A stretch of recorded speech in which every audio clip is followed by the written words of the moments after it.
The former president is still banned from Facebook, and Liz Cheney might be banned from the GOP conference. Hey, girls and guys, I'm Brandy with an I, and this is Did You Hear the News?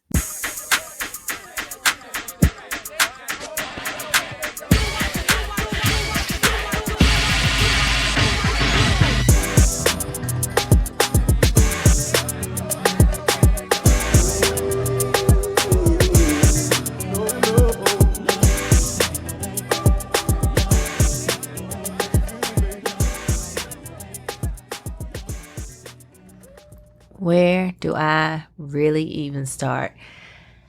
What a crazy week. Like, I thought that things were starting to cool down, and then suddenly everything was like, no. Ha ha ha ha ha. So, let's start with our current president. He's been crisscross applesauce across the nation, trying to sell his Americans' jobs and family plans, because America is the only place where you have to beg people to actually let the government help them. So he's been to a bridge that he went to today where he made a speech. This bridge apparently is about like 25 years behind construction for, I guess, like, updates or whatever. So he went there. He went to, last Friday, he went to Amtrak because I think it's like their 50th anniversary. So he's just been all across the world, or the nation, basically, trying to sell his plan to people. And you would think it would be easy, but it never really is. Once again, his American Jobs Plan is his plan that includes infrastructure. And I think it's very important that I stop there. The argument from Republicans has been that it's an infrastructure bill that isn't all infrastructure. And I think the issue here is that the messaging is off on both sides. The American Jobs Plan is that, a jobs plan. It includes infrastructure, but it also includes other things like money for, health care workers and senior citizens and stuff like that. All of the nice things that I laid out a few episodes ago. Then you have the second part, which is the American Families Plan that has the money for community college and child care and paid sick leave, all of that stuff, like paid and family leave. All of that is a part of the American Families Plan. That is all a part of the Build Back Better plan, which was 3 parts. The first part was the American Rescue Plan, which is where we got those stimulus checks and all of that money to help fight the pandemic that we're in. So, 3-part plan, Build Back Better. It includes a lot of things. They're very wide-reaching plans. And so, of course, I understand why the president has to go and tout it, basically because people don't know.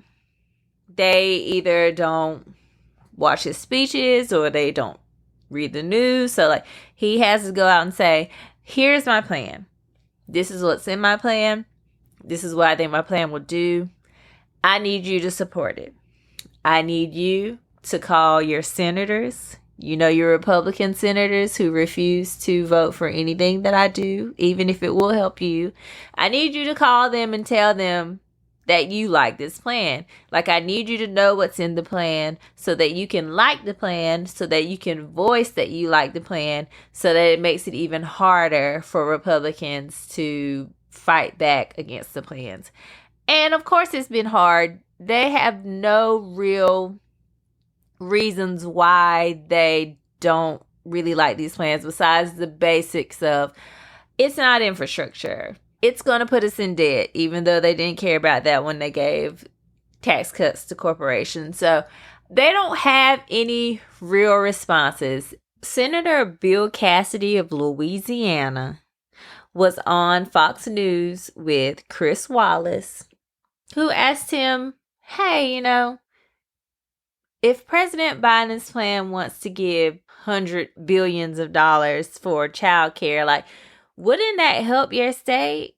And Bill Cassidy's all like, I mean, I don't know, but all I know is if my constituents think that they're going to get a bridge, they're not getting a bridge from this plan. All of that money is going to be split across states. And Chris Wallace is like, okay, but like we looked it up, and basically the poverty rate for children in Louisiana is 25%. 1 in 4 children are in poverty in Louisiana. Like 42% of families or parents say they can't afford childcare. So wouldn't money towards childcare help your state? And Bill Cassidy is still like, well, I don't know. I don't know if that would help. And it's like, it's not a trick question. Like, yes, it would be helpful if those 42% of people actually had help paying for childcare. It's not that hard, Bill. It's not that hard. I know it's hard for you to say, hey, I legit can't support this because that's where the Republican Party is going right now. We can't support anything that the president is doing. Like, but we know you're not going to say that. So instead, you're just going to pretend like you don't know if families that are struggling to get child care would actually be helped by money to get them child care. Whatever. Anyways, that's just one example of why the president has just been crisscross applesauce across this nation, trying to sell to you people his plans for the future and how to pay for them. Tax the rich. I'm 100% behind it. All in all, I will say the most amusing part of the president's trip for me so far has been the picture that he took with the Carters. And no, I'm not talking about Jay-Z and Beyonce. I literally had people on Facebook who thought that when I said FLOTUS and POTUS with the Carters, that I meant President Barack Obama and Michelle Obama with Jay-Z and Beyonce. And no, that's not what I mean. President Joe Biden and his wife, Jill Biden, Dr. Jill Biden, went to meet with the Carters last week when he stopped in Georgia because, President Carter is up there in age. He couldn't come to the inauguration. It was cold out there, and I totally understand. Bernie didn't want to be there either. So they just stopped by his house really quick to see how him and his wife are doing. And they took this picture, and oh my God, bless all of their hearts. Bless them. It looked like President Joe Biden and Dr. Jill Biden, First Lady Dr. Jill Biden, were giant-sized compared to not only the Carters, but like everything in their house. Now, clearly it was a trick of the camera lens, and the photographer had to come out and explain that, like, it was a wide lens, but he didn't have enough room to like back the camera up. So it just ended up making the picture look distorted. But oh my God, when I tell you, I laughed at that picture for days and days. If I saw the picture now, I'd get a good hearty chuckle out of it. It's just so funny the way, and I saw people on the internet trying to say, well, when people get older, they get smaller. Why are y'all picking on them? And it's like, no one is picking on them. Yes, older people do kind of shrink when they get smaller. Their bone mass decreases. I get that, but that was not what this picture was. Like literal giant sized is what FLOTUS and POTUS looked like, and it was just so funny. Anyways, still a super cute moment. I'm so glad that they were able to stop by. First Lady had on her lemon dress. Oh my God, it was just the cutest thing. I just thought it was so cute. But that picture was too much for me to handle. I am childish. You hear me? Childish. I am childish. Speaking of childish, a independent board of Facebook this week had to make the long-awaited decision about whether or not the former president would be able to come back from his ban on Facebook. And I mean, I have never seen, besides the election results, people wait just with absolute anxiety over results in a while since the election, I'd say. And everybody was like, what are they going to say? What are they going to do? Are they going to let him back? We don't know. So they came to a decision, I think, on Tuesday. They made us wait a whole nother day before they announced it. And they basically kind of hit Mark Zuckerberg with the 1-2 punch. I call him Mark Zuckerberg for reasons that if you know, you know, and that's that. Anyways, so apparently, as a way to not have to make the decision, Mark was like, I'm going to put it to this independent board that, like, we hire, but they're still, like, separate of us. And the board was like, cool, that's cute. But here's the thing. We're going to uphold the ban that you originally put on him. That's all fine and dandy. However, we can't say for sure that he can be banned forever because you don't have rules that explicitly say that based off of what he did, he can be banned forever.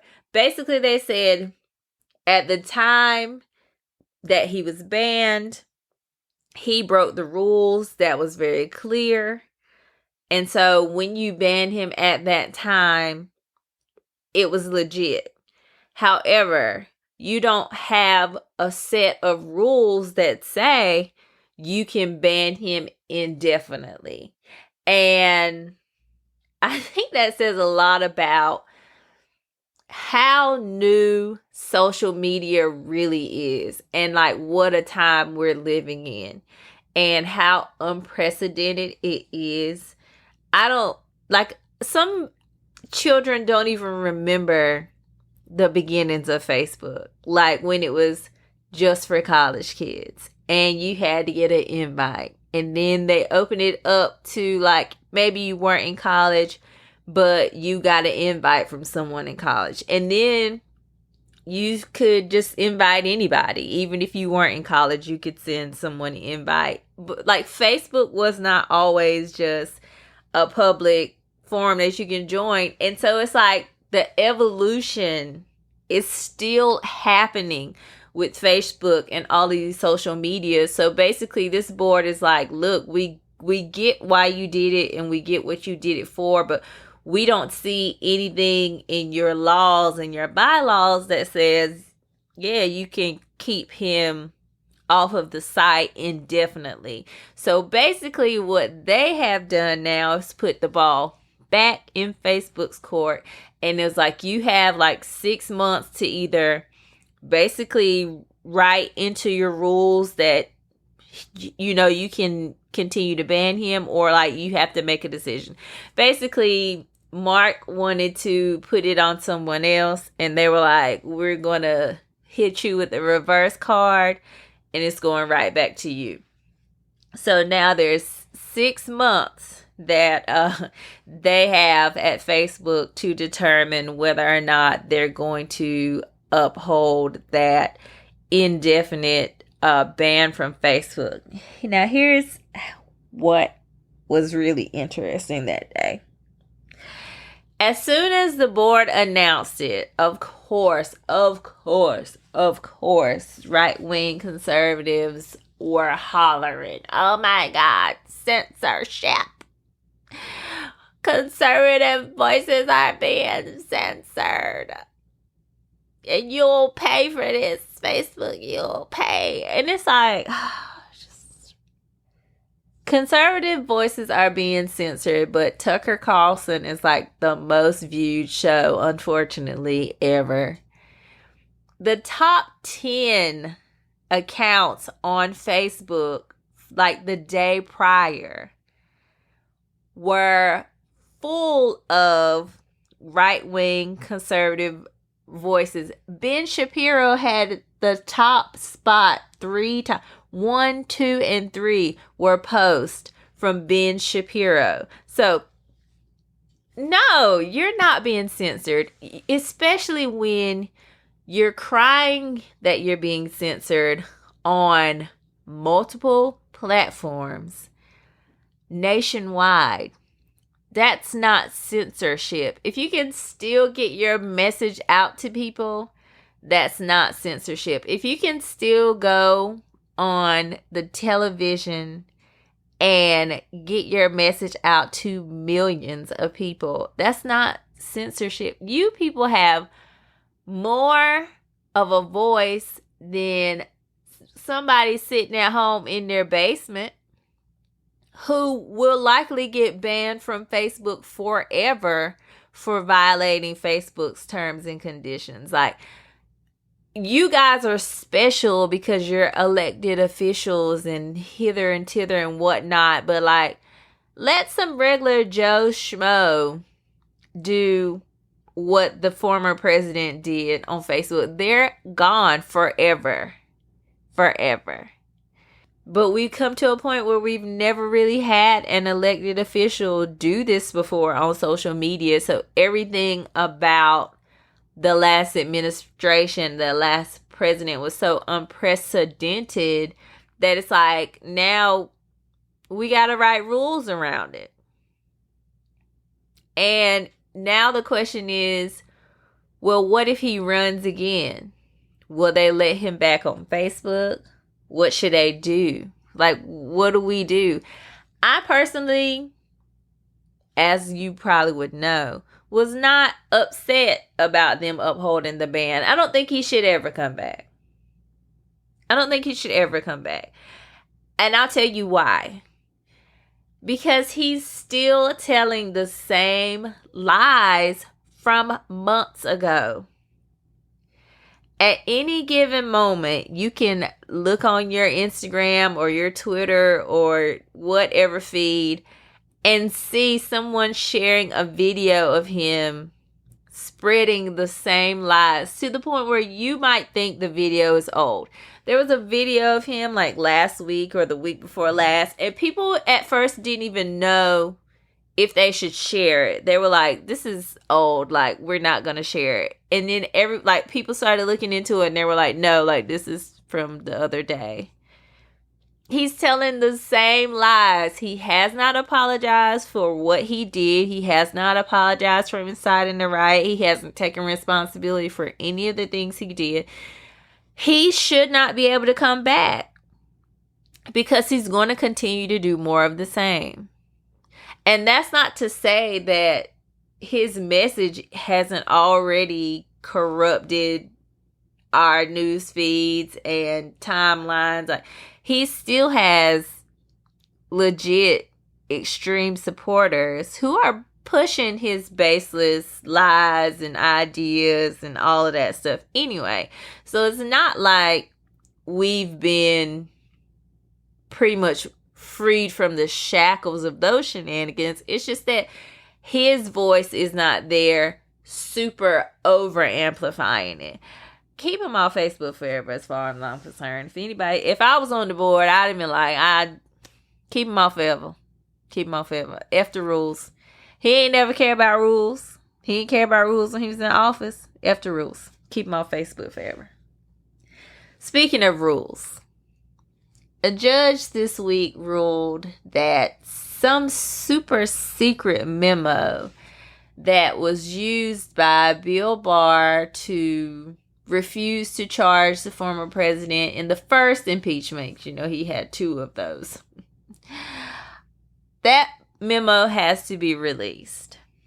So, if you recall, there was a first impeachment. And there was an investigation by a gentleman by the last name of Mueller. So you probably heard of the Mueller report. And The report, when it was released, it's been heavily redacted. So it's really kind of hard to actually tell what's in the report. And it didn't help that Bill Barr basically kind of paraphrased it in his own way to make it look good. Like, it was basically like, oh, he didn't find anything, so he's not going to charge the president. But that's not really true. Basically, if I'm not mistaken, the Mueller report was like, yeah, we found things that were very concerning. Like, this whole thing is a hot mess, but we can't indict him because he's the president. Like, we're choosing not to indict him because he's currently the acting president of the United States, which is a little different from, oh, they didn't find anything, he's been absolved, there will be no charges, right? So basically, in the decision not to charge the president, I guess Bill Barr cited this secret memo that no one's ever seen, because, you know, he, I guess, needed a reason to not charge the president. So apparently this memo that was at the advice of lawyers, or it contained some kind of legal advice from lawyers, is what he used as, basically, he just kind of like put it back on this memo saying like, this, I'm not going to charge him, and this memo is why. Like, it gave me all the reasons I need to not charge. And the judge was like, girl, no. Just absolutely not. Basically, she was like, well, first of all, this is a thing you do where you kind of just don't tell the truth and basically cause a little confusion around the truth so that, you know, you don't have to be honest with Congress and the public. Like, you just kind of like skirt around it, lie by omission per se. And she was like, and this is what y'all do, not just you but other top officials. Like, this is a pattern that y'all do in this administration. Like, it's what y'all were doing. I see right through you. And by the way, I don't think you were ever going to charge him in the first place. I just think you're using that secret memo as something to fall back on for not charging the former president. So you need to put that out so everybody can see. So basically, for some reason, well, once again, I think it was because Barr argued that the memo had advice from legal counsel, and so that was supposed to be privileged information and it couldn't be put out. But the judge was like, no thanks. No thanks. It needs to be released. So we'll see how that goes. They have until, I think, next week, the end of next week, to appeal the decision. So we'll see if that decision will be appealed and where that will go. So far, we haven't really heard anything about whether there'll be a fight about that or not. But I just thought it was really interesting that a judge was like, girl, we see you. Like, we see you. And we see what you did the entire time.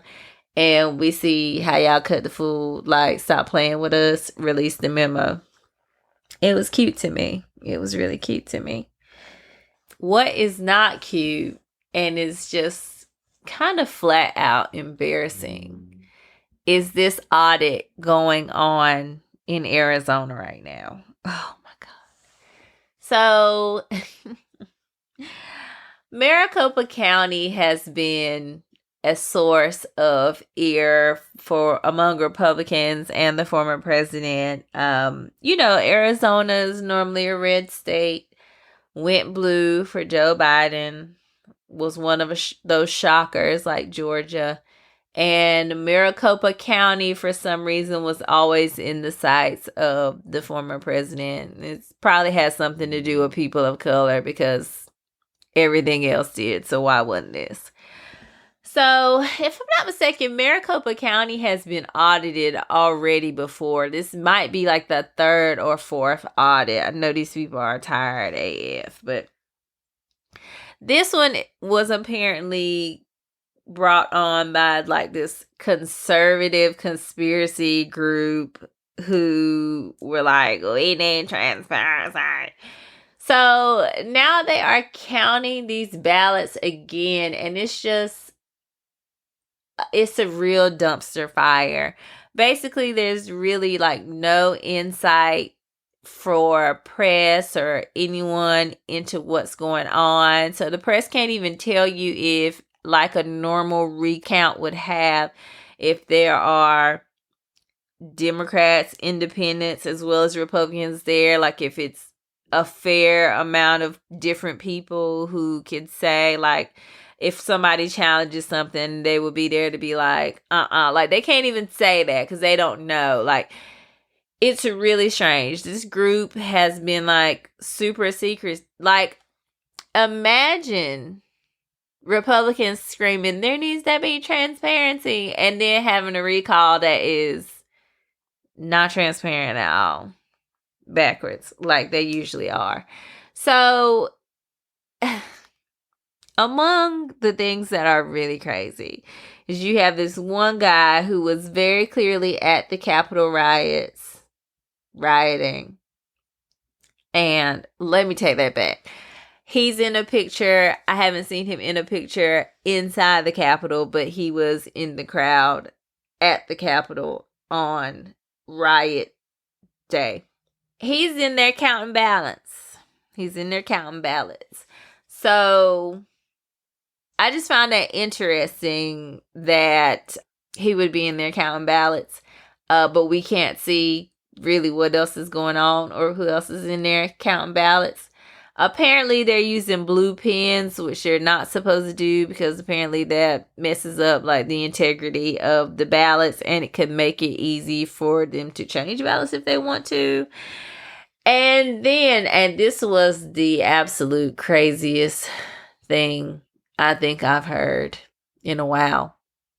These people are using like UV blue lights to go over the ballots to make sure they're not like bamboo or something, because apparently they believe that ballots were shipped from like Asia or something.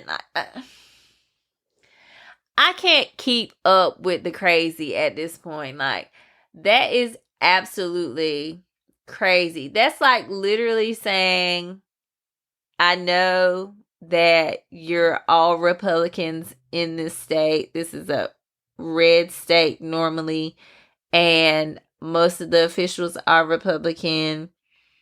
But I feel like you guys conspired to get Joe Biden in office.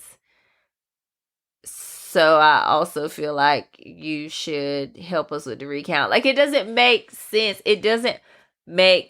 That would basically be saying that the same people who are crying for a recount are also the same people that shipped in ballots from Asia made of bamboo.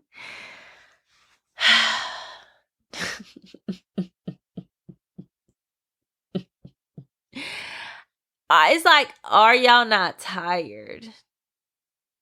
And unfortunately, it is going to cost the taxpayers. It always costs the taxpayers. And it's like, I don't even know what's going to come of it. But either way, it's like the Republicans are probably going to find something that is nothing, but they're going to make it a huge deal to continue pushing, number one, a lie that Trump won the election.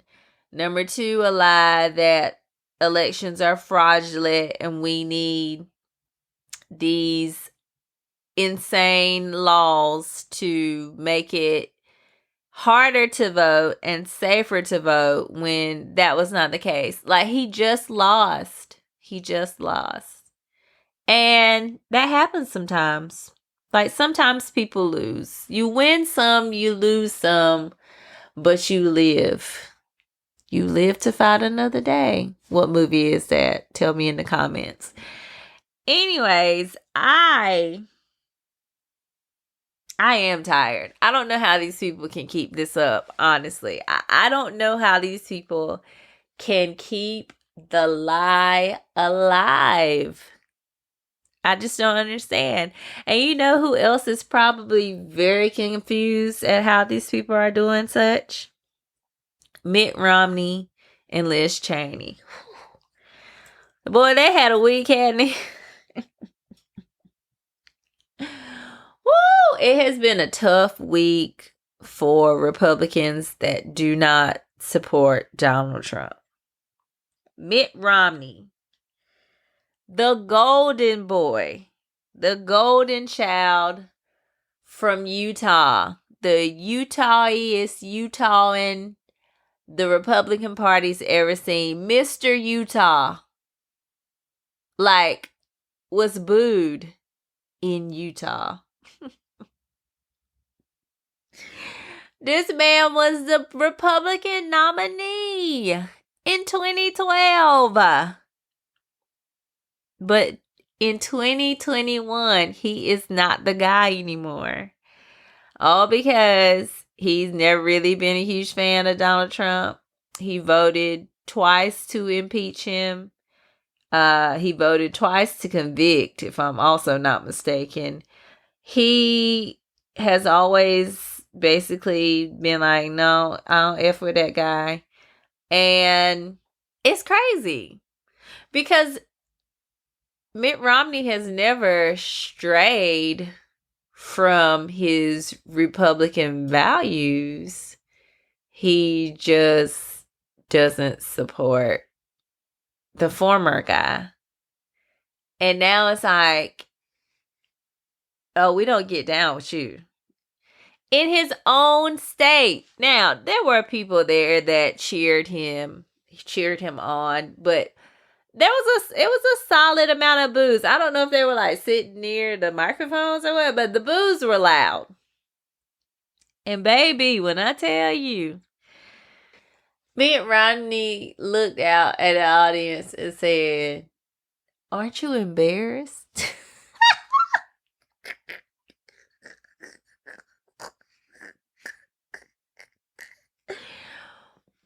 Woo, child, I was weak because I have been asking y'all the same thing. Like, aren't y'all embarrassed? This is not embarrassing to you? Boo that man in Utah. And Lord, poor Liz Cheney. Poor Liz Cheney. And I don't say that because I feel sorry for her. I'm just saying. Liz Cheney is highly likely to lose her spot as the number 3 Republican. Now, if you recall, some weeks ago, there was a vote to remove Liz Cheney from her spot as the number 3 Republican. However, she was able to skirt that at the time, and the people moved on. Now, remember, that was a secret vote. We don't know how each person voted. So, regardless, she was voted. She was not voted out of her number 3 position, and she lived to fight another day. But since then, there has been a very clear opposition between her and Kevin McCarthy and, of course, Trump. Like, I don't think anybody is confused on how she feels about Donald Trump. And that's, for the Republican Party, the issue. Apparently, Liz Cheney, after the first vote, was supposed to just move on and just start centering her messaging around basically everything else that the other Republicans are, like how the election was fraudulent and how they need to fight the Democrats at all costs. Like, that was supposed to be her message. She was supposed to take her lumps, learn her lesson, and get on board with everything else that was going on. And Liz was like, I think y'all forgot who I am. It's going to be a no for me, dog. Anytime anybody asked Liz, it was messy because it would be like a press conference and Kevin McCarthy would come up and he would say one thing. And then they would ask Liz Cheney a question and it would be the complete opposite. So at one press conference, they were like,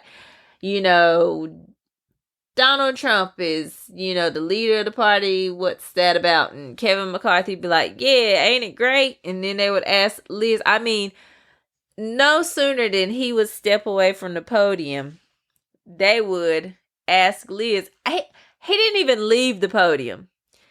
Liz was standing behind him. They said, hey, Liz, what do you think about Donald Trump being the face of the party? And she was like, I don't like it at all. And that's that. Like, very clear there was a division between the number 1 and the number 3. Like, you could see it. It wasn't hard to spot. And it continued. Like, it didn't die down. Liz Cheney, anytime she was asked about how she felt about the former president, told her truth. She said what she felt. She didn't waver. And that was the problem. That's the problem for a lot of Republicans. And so now she's being painted as pretty much the divisive one. She can't keep the party together if she can't get on board with the party. At first, it's Kevin McCarthy saying that, it's not even about like her voting for impeachment and all of that stuff. It's not even about that. It's about the fact that she can't unite the party and, there's no trust. There's no trust in the one person who's actually telling the truth. So he's putting it on the conference now. Like, oh well, listen. They can vote. It's going to be up to the voters. Hey, do you feel that, Liz should keep her roles in the Republican? That's for the conference to decide. That's for the conference to decide. They'll vote. So at this point now, he's not even taking up for her anymore. And we know why. We know why, Kevin. It's because the former president is gunning for her. Like, he wants her out. He's already said he's going to support whoever runs for her. He'll probably go and try to support and find someone to run against her just for the heck of it. Like, she's been on his list from jump. Y'all know he don't like women like that anyway. And she had the audacity to be number 3. So not only is she a woman, but she's a woman in power. And then she don't shut her mouth. Woo! That's his trifecta right there. Y'all know he don't like those 3. He don't like those 3 things. So she been on his list from jump. And Kevin McCarthy knows, just like the rest of the Republicans, that he's leading the party right now. He is running the party. There is this crazy blind loyalty to this crazy man.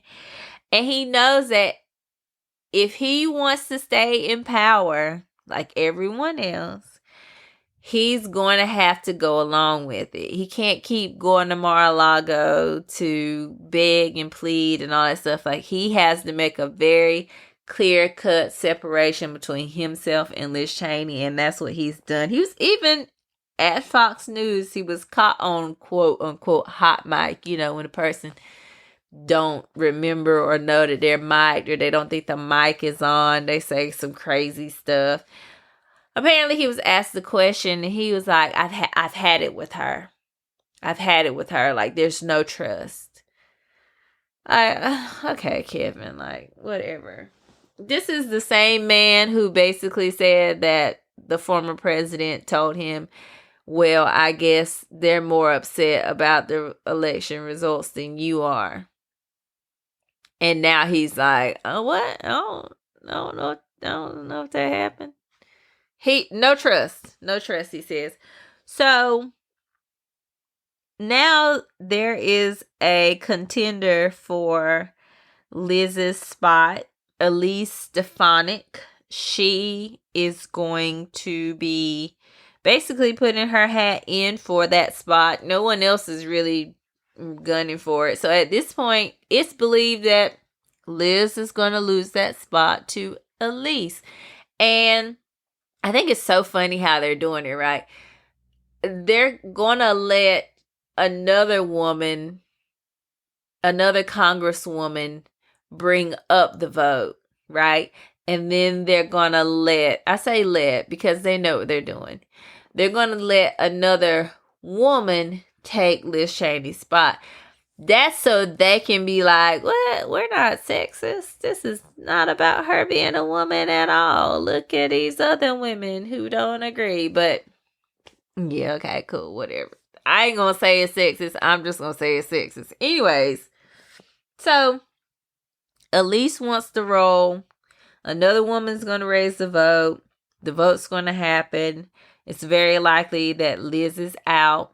And at this point, I think Liz has made it clear that, listen, this job is cool and all, but like, I don't want it if I have to get up here in front of y'all and lie.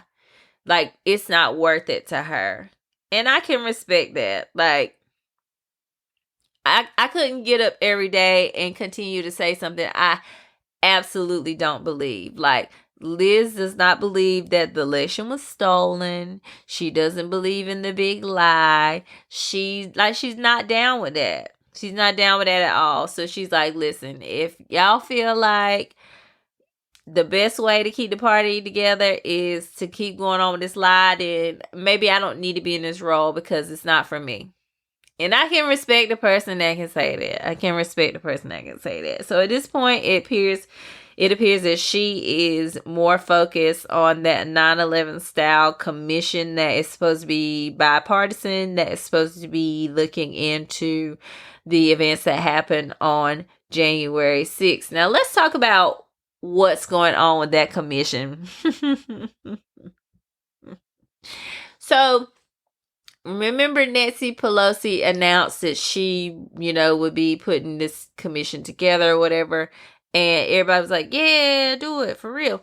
And then she was like, okay, cool. Like, these are going to be the terms. So I think it's supposed to be like 11 people. 4 of them would have been Democrats and 3 of them would have been Republicans. I might have that wrong, but either way, because the Democrats are the majority, it would have been more Democrats than Republicans, which would happen normally anyway, especially if Republicans were in power.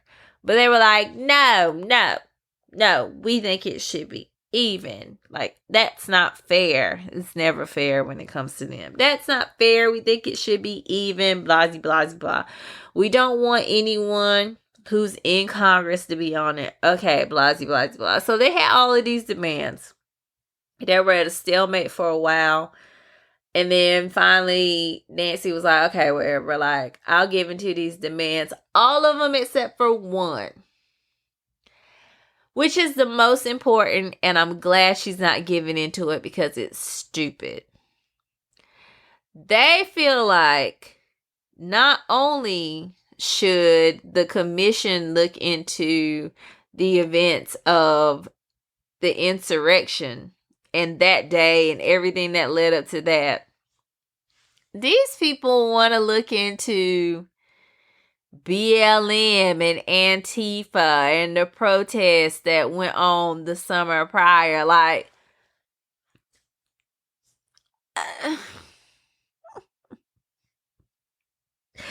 what is wrong with these people? What in the actual world is wrong with these people?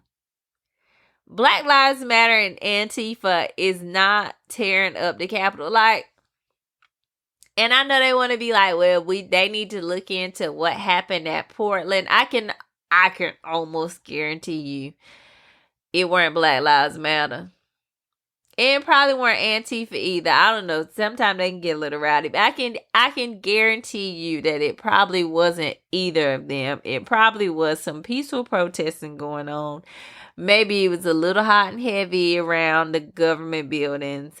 But anytime that you put militarized police and National Guard anywhere where there's a gathering of people, it almost seems like every time it's going to be some ish. Anyways, whatever. Look into that, but not as part of this commission. That doesn't even need to be anywhere near this commission. What we're talking about here is the insurrection, what led up to the insurrection. That's it. That's all that needs to be looked into. No distractions.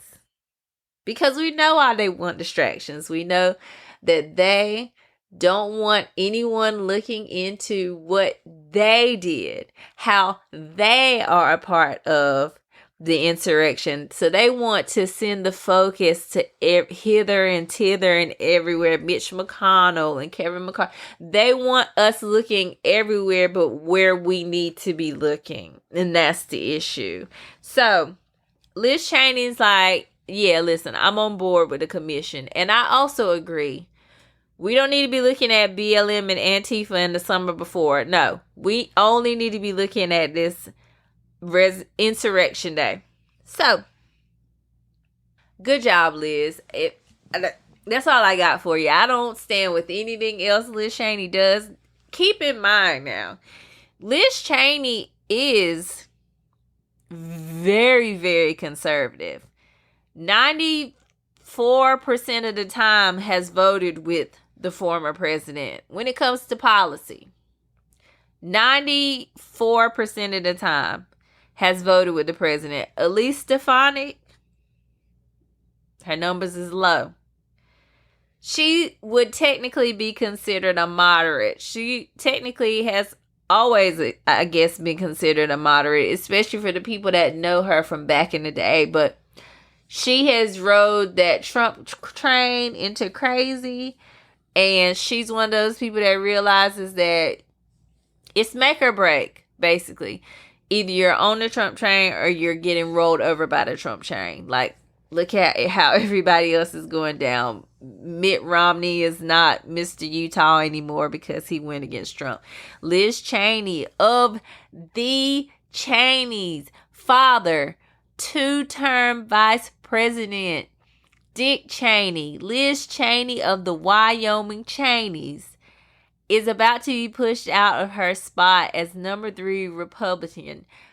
All her life conservative, to the point of always voting, basically, with the former president, is being kicked out of her position, not because of policy, not because, she doesn't stand for what I believe in, but because she won't say that Donald Trump won an election he didn't win.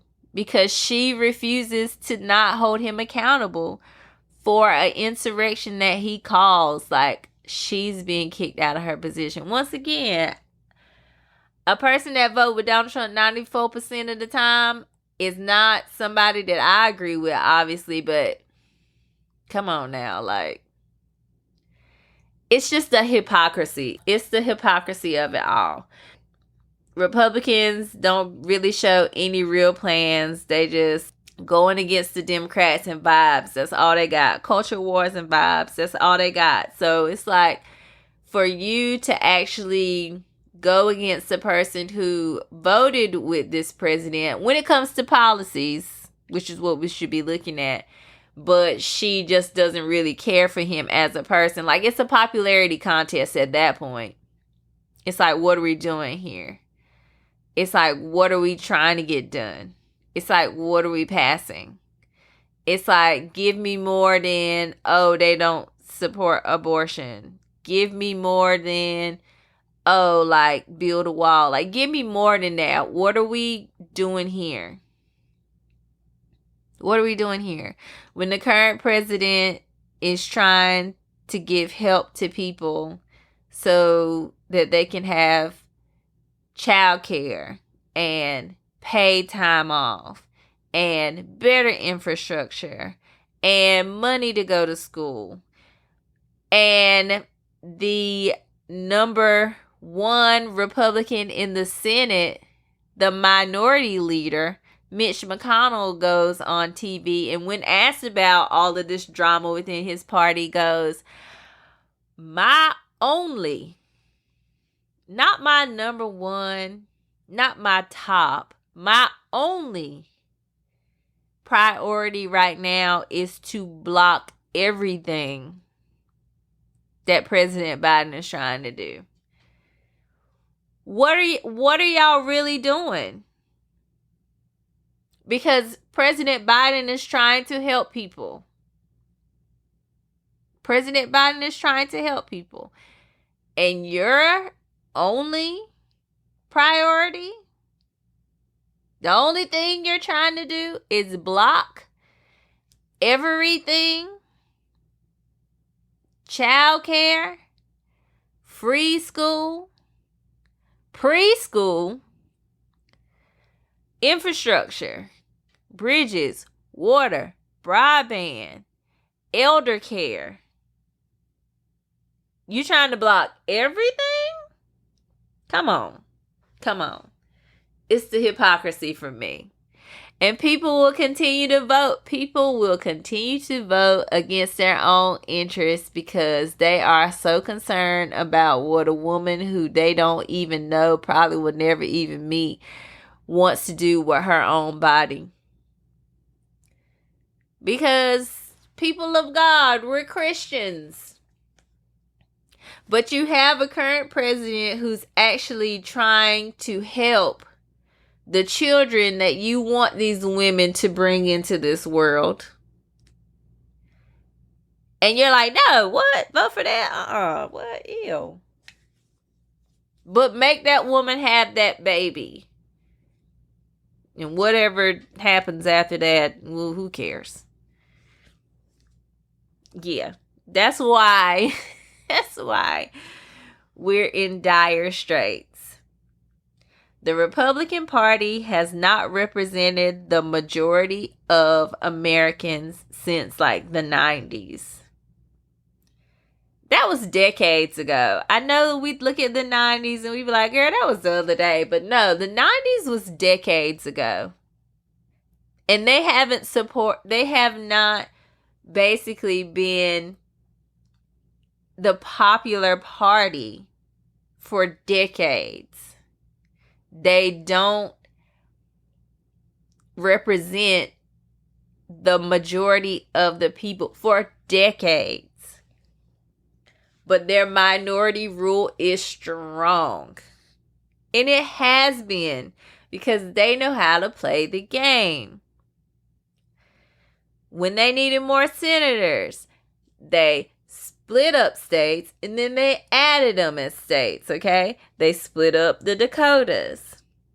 And then they added the Dakotas and Wyoming and all of those in so they could get Republican senators. It even goes back to the 3/5 compromise that, oh my God, I couldn't believe. In Tennessee, I think it was, a state senator or a state rep gets up and says that the 3/5 compromise was to help slaves be counted as people. It wasn't bad. It was helpful to the slaves. No. The 3/5 compromise. And I know a lot of us like to go, well, we were only counted as 3/5 of a person. And I saw this excellent thread on Twitter where basically the person who wrote the tweet said, we weren't counted as 3/5 of a person. We were zero. That 3/5 was actually added to white people. Why? Because we didn't have voting rights. So it's not like they were counting our votes like as 3/5. No. They were basically adding 3/5 to the white population, saying not only do the black people not account for anything, but we're going to make you 1 3/5, because that's going to give you the power to have more representation as southern states. Congress has been in a death grip ever since. And that's why we see minority rule that is fighting in every single way to stay in power as they continually get less and less popular. That's why you see all of these voting rules for a lie that they know is not true. Those people know it's not true. That's why you see hidden in those bills basically states saying, hey, if an election happens and we don't really like the results of the election, we'll just overturn it. Yeah, I don't know if you knew that, but the Georgia law explicitly says that basically if what happened in the last election when Brad Raffensperger said, I stand by this election, this was a safe election, it was free, it was fair, it was legal, it was everything that elections should be, but Donald Trump just won, the state can literally be like, hey sir, get to the back of the bus. We're going to handle this. And if they don't like the results, they can be like, no, we're not going to accept this. And in a state as close as Georgia was, they would have been able to do that. And now that they've written it into law and it's been signed by the governor, they could do that. With any election that is super close, that could be contested, they're going to do that. And Republicans want to stop everything that Joe Biden is trying to do. So, woo child, dire straits. The U.S. is in dire straits. Like, I can't even believe it. I can't believe it, but I can't believe it. And everybody's like, oh, well, we can't have the Republican Party fall apart. We need a strong two-party system. And I'm like, sure, yeah, like, we need to have two parties to bounce ideas. Sure. But, like,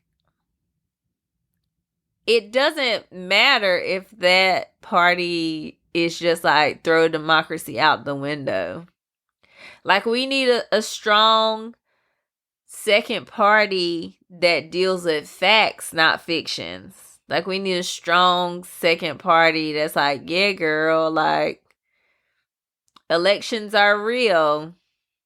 Like, what can we do with a strong party that doesn't accept facts as truths? Like, what can we do with that? And that's where this Republican Party is going. Out sad. They're going out sad. It's embarrassing. Are you not embarrassed? I'm with Mitt Romney, and I don't think I would have ever said that at any time. You know, Mr. Binders of women. I don't think I'd ever said that, but I'm with Mitt Romney. Aren't y'all embarrassed? Anyways, thank you guys for listening this week to the podcast. Did you hear the news? I hope you guys had a wonderful Mother's Day, and I hope you're ready for another fun week, because I know it's going to be real. So until the next time, take care.